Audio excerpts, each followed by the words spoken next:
Hey, if you've been paying attention to YouTube and the real estate gurus on YouTube, you've probably seen videos like this. Buckle up, folks. Mortgage rates are surging across America, and this is going to inevitably crash the U.S. housing market. Unfortunately, Nick did not get what he wanted, hoped for, and wished for, along with a lot of other people on YouTube. They didn't get their Christmas wish, which was a massive wave of foreclosures ripping across the United States and allowing people to buy property at pennies on the dollar. Hasn't happened.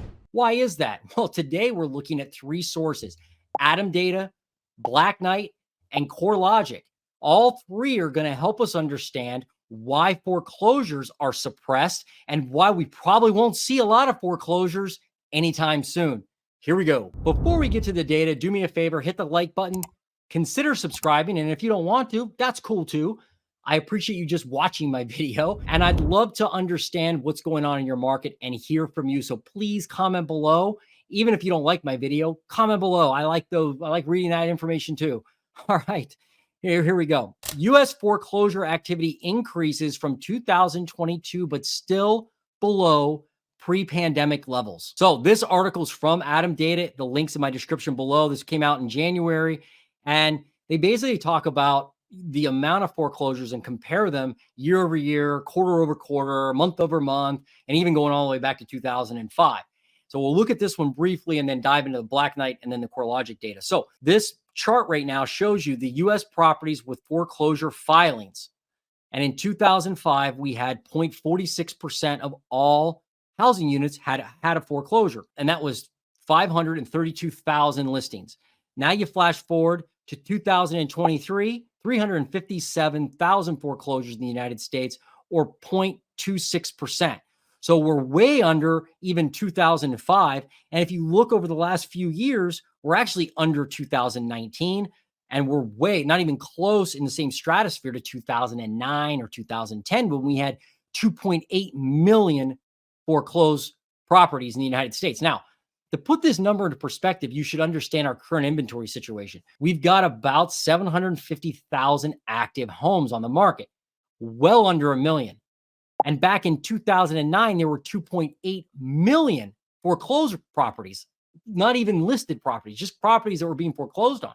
I mean, now we only have 700,000 houses for sale across the United States. Unreal. So one of the things they highlight here is foreclosure starts up from 2022, while foreclosure completions decline. December 2023 foreclosure activity declines from previous month. Q4 2023 foreclosure activity declines from previous quarter. In this data, you'll come to figure out that they're not saying foreclosures are like skyrocketing.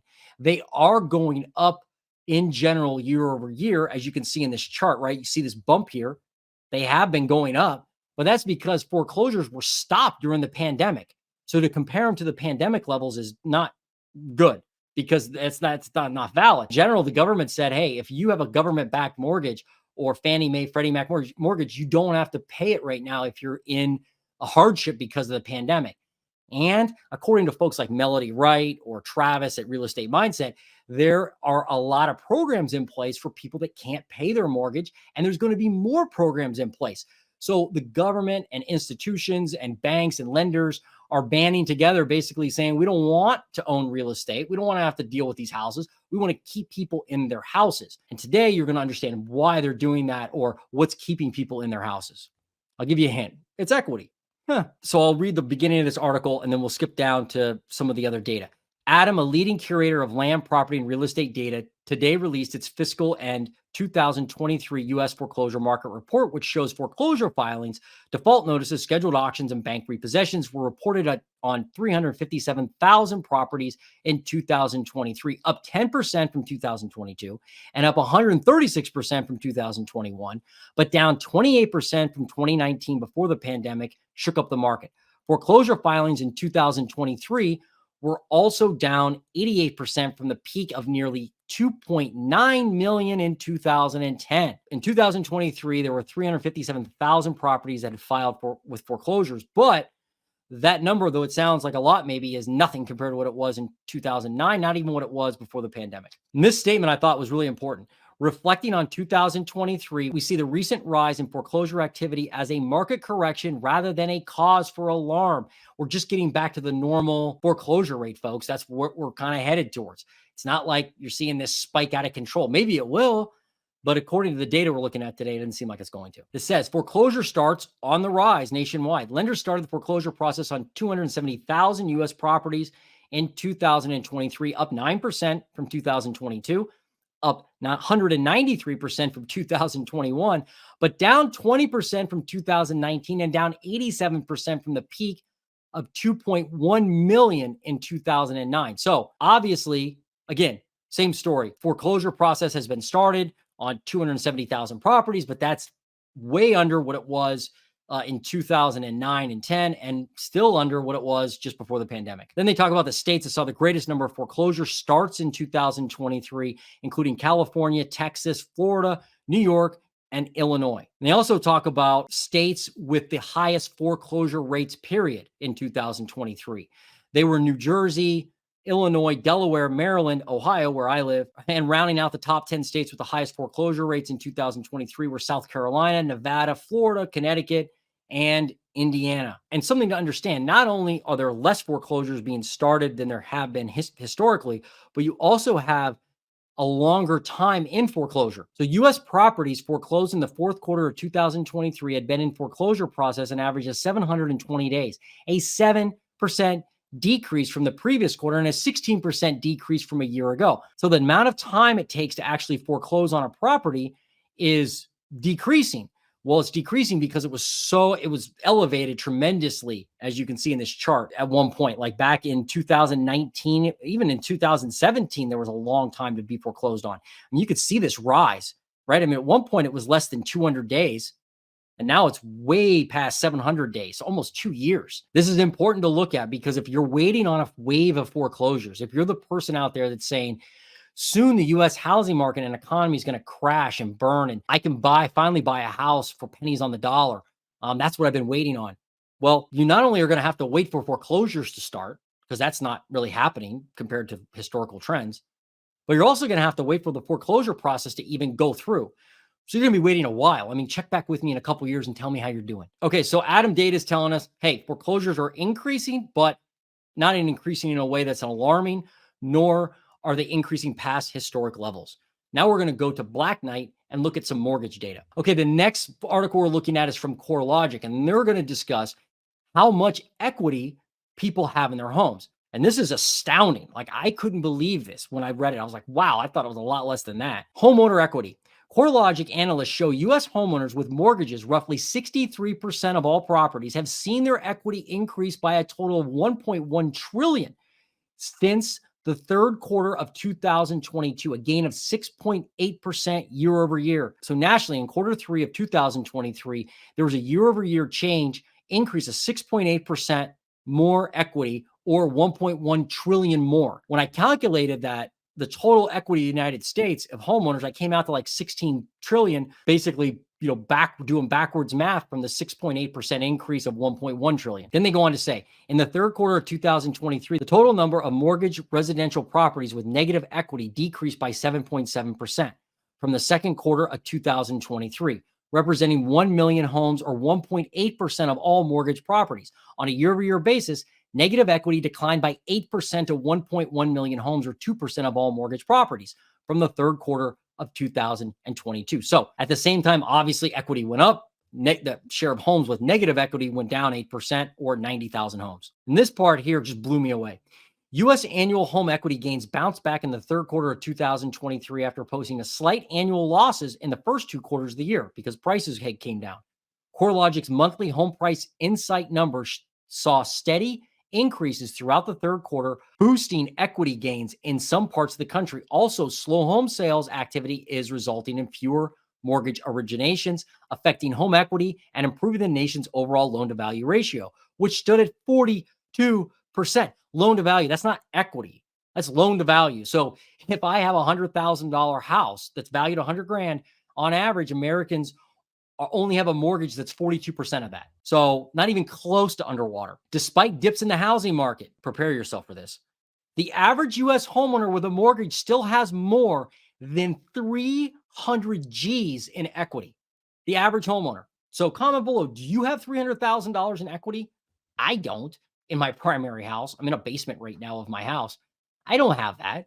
I don't have 300 grand in equity in this place, but the average homeowner does. That's nuts. So then the article goes on to show the United States and the share of the negative equity per state. This is pretty interesting information. So like Ohio, where I am, 2.1%. So 2.1% of all mortgages are underwater. Doesn't mean they're late. It just means that the person owes more than they can sell it for. Negative equity. But look along the East Coast here. I mean, Florida's 1%, just 1% of mortgages. That's crazy, right? I mean, 1.1%, what is that? Is that New York or Massachusetts? 1.2% New York. I mean, the East Coast is just low with number of people that actually have mortgages that are underwater. Even California, very surprising, right? 0.6%. One of the things I can see here, it seems like, is that places with higher home prices, and it looks like they've experienced with that higher home price, the compounding of the increase in value has created a situation where they have more equity than people with lower housing prices. It's like in Ohio, 2.1%. In California, you'd think because their high home prices are going to, maybe hurt people more than they would in Ohio. Well, they have less people with negative equity than Ohio does. Pretty surprising. Now look at Texas. Texas is even less than Ohio, 1.8%. Now we're going to go to a map that shows how much equity the average homeowner gained in Q3 of 2023. So look at Florida, on average, $28,000 in equity per house. Here in Ohio, $19,000. So if you're a homeowner in Ohio, in Q3, just alone, Q3 of 2023, you gained $19,000 in equity in that one quarter versus the previous year. Comment below, did you gain that much in your house? Have you been watching your value of your property or any properties around you? It's a lot. Look at Pennsylvania, $20,000 gain. Look at California, $51,000 gain. Wow. Texas, negative $9,000. Louisiana, $3,000. A couple other negatives here, negative 0.1 thousand. I guess that's what is that $100, I guess. Yeah, I guess it's $100. So there just aren't a lot of states in general that are seeing their equity decline because home prices have continued to be elevated and they've gone up in many areas. Now, here's the metros with the most change. Corelogic provides homeowner equity data at a metropolitan level. In this graphic, 10 of the largest cities by housing stock are depicted. Negative equity has seen a recent decrease across the country. Las Vegas and Los Angeles are the least challenged with negative equity shares of all mortgages at 0.6%. So in Las Vegas, a lot of people have said Vegas is going to crash or it is crashing 0.6%.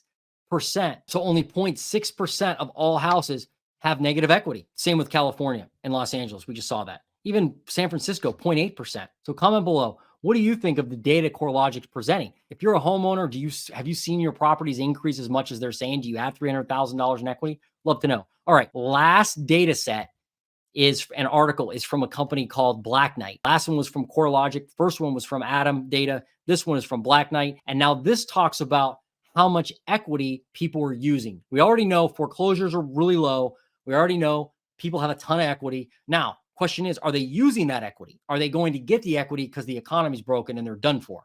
Not really. A couple parts here I thought were most important.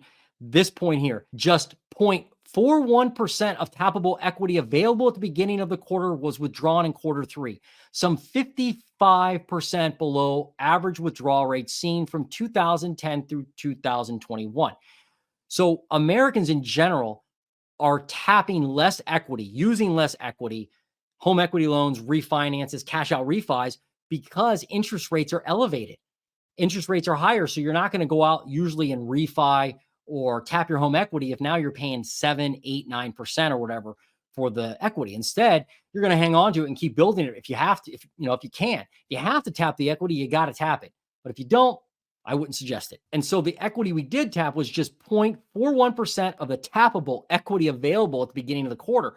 So you got an average of $300,000 per homeowner in equity, and just 0.41% of that was used.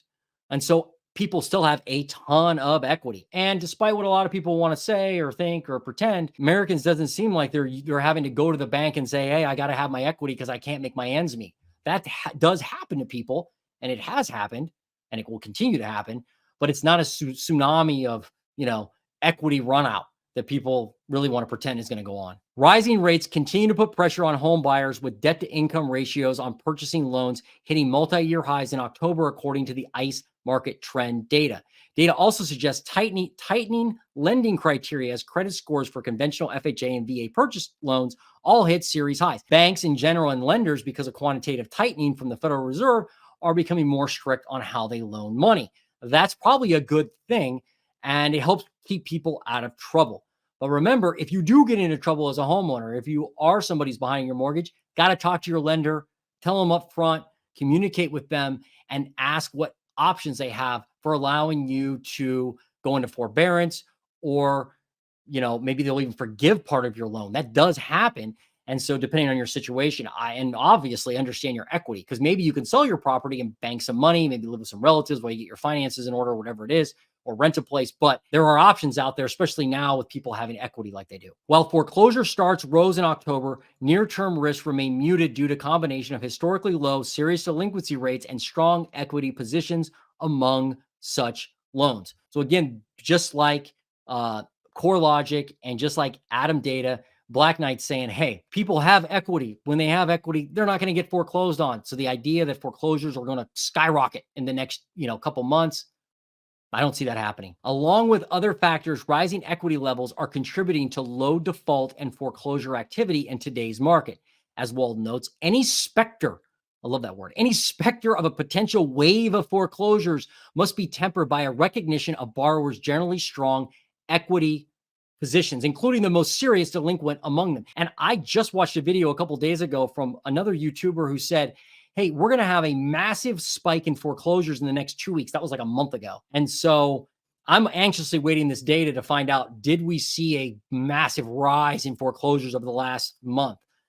This data is not saying that, but you never know. This part really confuses people. The month's data also showed that while overall refinance activity remains a shadow of what it was just a couple years ago, what's left is almost entirely equity-centric. Cash outs accounted for 92% of all refis in Q3, with borrowers withdrawing a record $104,000 on average, up from just $65,000 2 years ago. And I watched a video where somebody said, look at the $104,000 people are withdrawing from their equity. That's just crazy. That's going to cripple people. What they forget to mention is the values have gone up to the point that people have 300 grand on average in equity. So of course the amount of money they're pulling out in a cash out refi is going to go up.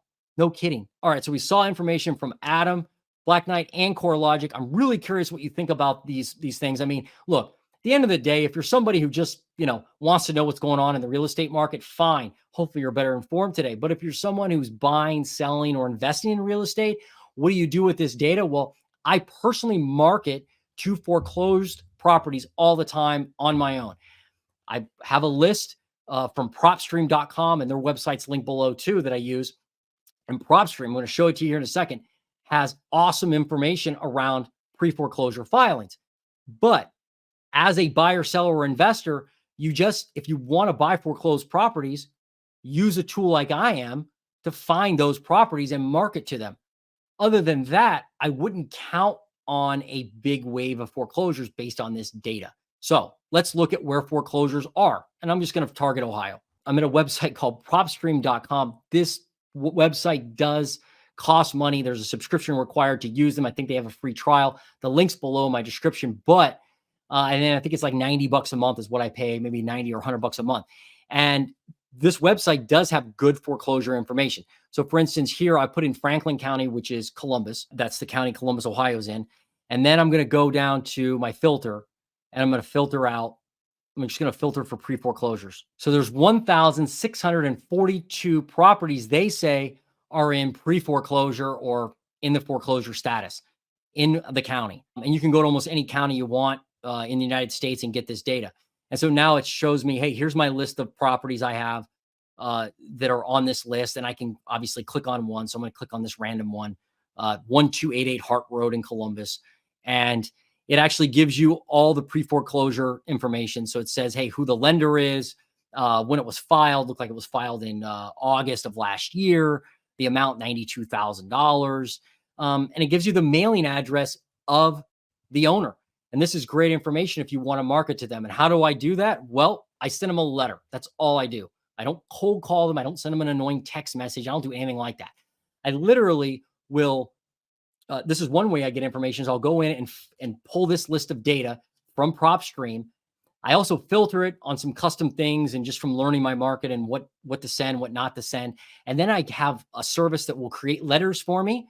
I hand write the letter and then I send that letter to the owner and just ask them, hey, are you interested in selling your property? If so, give me a call. I'd like to talk to you about it. And I have snagged a lot of properties by doing that. I've actually had clients who've used this technique and found a house to live in, like their primary house. Other people are looking on the MLS just like rudderless ships. Instead, go to the area you want to buy in, down to the street you want to buy in, and look at that street, drive down the street, and write down houses that you want to purchase. Send those folks letters too. So you can use pre-foreclosures and you can send them letters. And Propstream has other filters too, like, bankruptcy, divorce, all that stuff. Or you can just drive down the street and write down houses and go, hey, that house looks like it hasn't been taken care of. Maybe let me write down the number and send them a letter. You'd be shocked how many people reply to those letters. You got to send a lot and you got to do it consistently, not just 1 month. You got to do it over and over and over again. But you will find opportunities from that other people will stare at you and go, how'd you find that, man? How'd you find that deal? And got off my ass and did something. So that's what you have to do. So that's Propstream. That's how I find pre-foreclosures on Propstream. And that's kind of how, I use my letters a little bit. We'll talk about more of my techniques and, some other things people are using in the market to find deals on future videos. But I appreciate your time today. This was a long video, a lot of data here. But I thought it was really important to highlight the foreclosure activity going on in the US so you're not blindsided and you're not out there thinking something's happening that it's not. Base your opinions, base your decisions on reality, not what you want, wish, and hope for. That's how I operate anyway, and I'm not a financial advisor, but it's worked well for me and I hope it would work well for you. Anyway, thanks for watching. I hope you have a good day. Like and subscribe to my channel. We'll see you on the next video.